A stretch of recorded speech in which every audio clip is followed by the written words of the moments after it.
Hey guys, Scott here again with a new beer dissection video.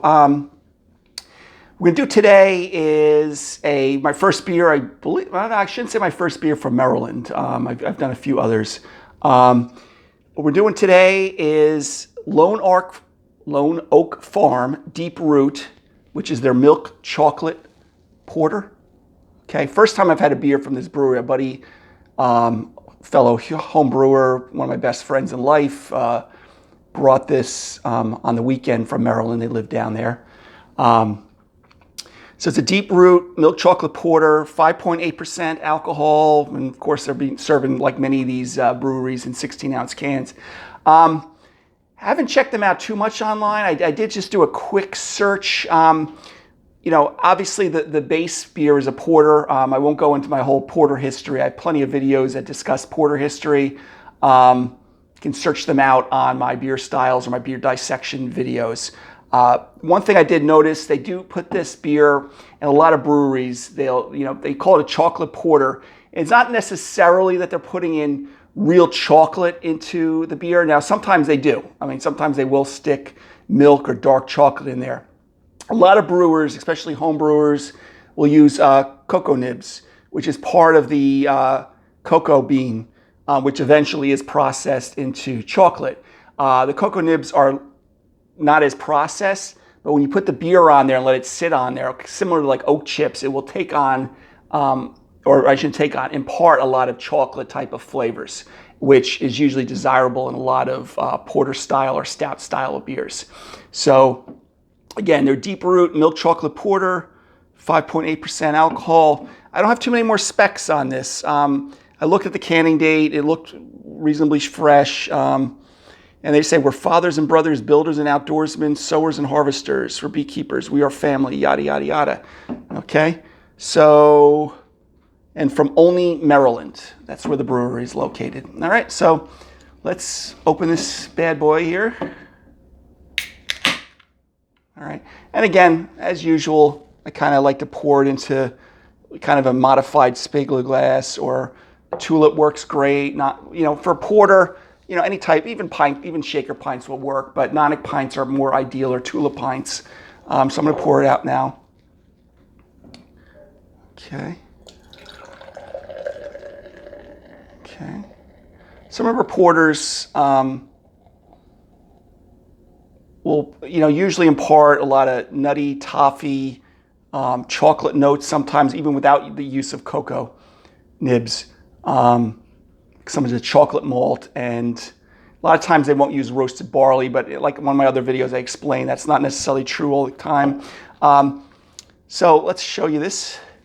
So we got a nice pronounced tan to light brown head. Again, as I said in multiple videos, if you've watched, I pour a little more aggressively these days, but I can actually see it's really more of a garnet red to a light to medium dark brown, or brownish color, I should say. Okay, pretty clear. You may not be able to see it. I'm filming one of my first videos here in the evening. But it is still, I can actually see at the very bottom of the glass, see through. So there's some clarity to the beer here. Again, nice, pronounced head. So let's take a whiff of this. Yeah. So you definitely get a little bit, very mild chocolate. It's not really blowing me away.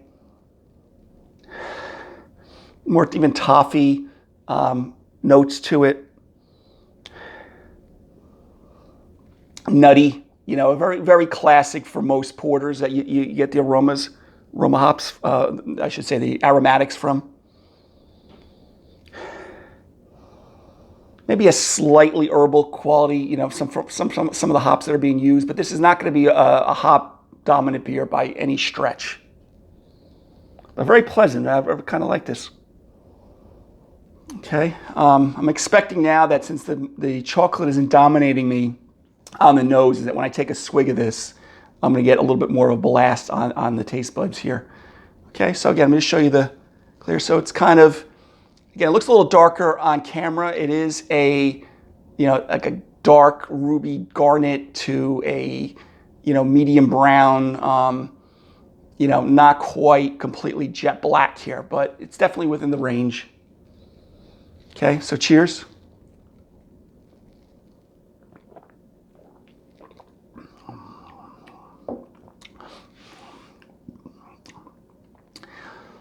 Yeah, definitely more chocolate on the taste buds. Even a little bit of subdued coffee as the aftertaste is hitting me.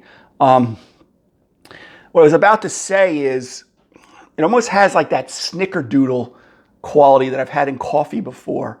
Kind of that caramelly coffee, flavored coffee they sometimes make. You can get, I know in the Jersey Shore, they would have a snickerdoodle coffee. But it has some residual sweetness to it, which is nice, but not cloyingly sweet. As I sit here, definitely a little bit of a roasted nut coffee, light coffee, not as rich as espresso, just a nice medium body coffee kind of taste. And again, kind of that dark chocolate, very bittersweet type of chocolate that you get on the taste buds here. Medium carbonation. So I'm actually happy this is not hitting you like a Belgian style beer with carbonation. Just nice medium level. You get a little carbonic bite up front and it kind of mellows out. It gives you a nice soothing kind of coating. And as I sit here again for the second time, I get a little bit more coffee on the aftertaste. No alcoholic warmth. Again, I think I said high fives in ABV percentage.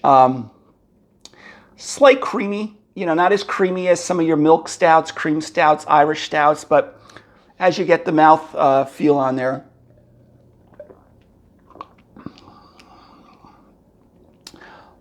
There's like kind of that subdued, again, toffee, coffee, chocolate, kind of snickerdoodle quality kind of beer tasting.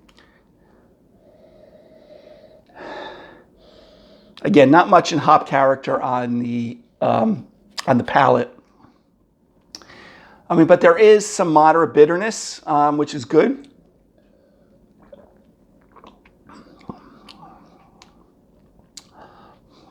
One of the better porters I've been tasting recently. But if you do a little retronasal, you kind of swish it around your mouth, take a breath in, and then kind of exhale through the nose. The nutty toffee kind of flavors come out a little bit more. And at the very end of it, again, you kind of get hit with that coffee and chocolate. Again, very, very nice beer, though.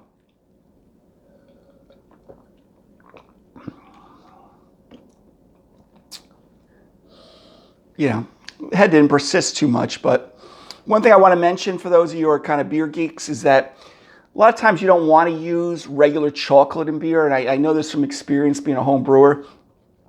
Regular chocolate has a lot of fats in it, and when you make it in beer, it kills the head a little bit. Like your head retention is usually a lot less.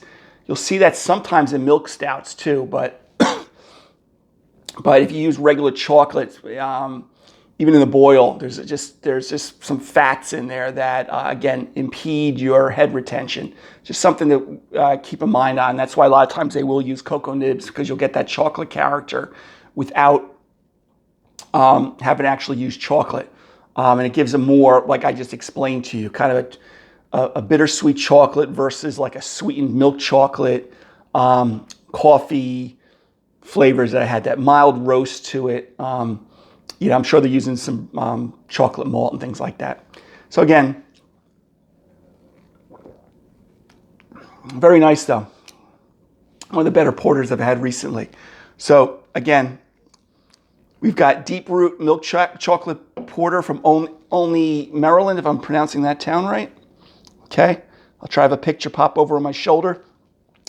I've been on again, off again with grades with things.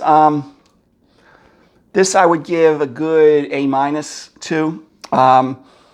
probably only because I like to leave a little room, but it's definitely quality. I wouldn't argue if someone just said straight A on this, but it's definitely one of the better porters out there that I've had recently from any microbrewery. Okay, guys, so if you got a little bit of that Lone Oak Farm Deep Root Milk Chocolate Porter. Until next time, guys, have a great night.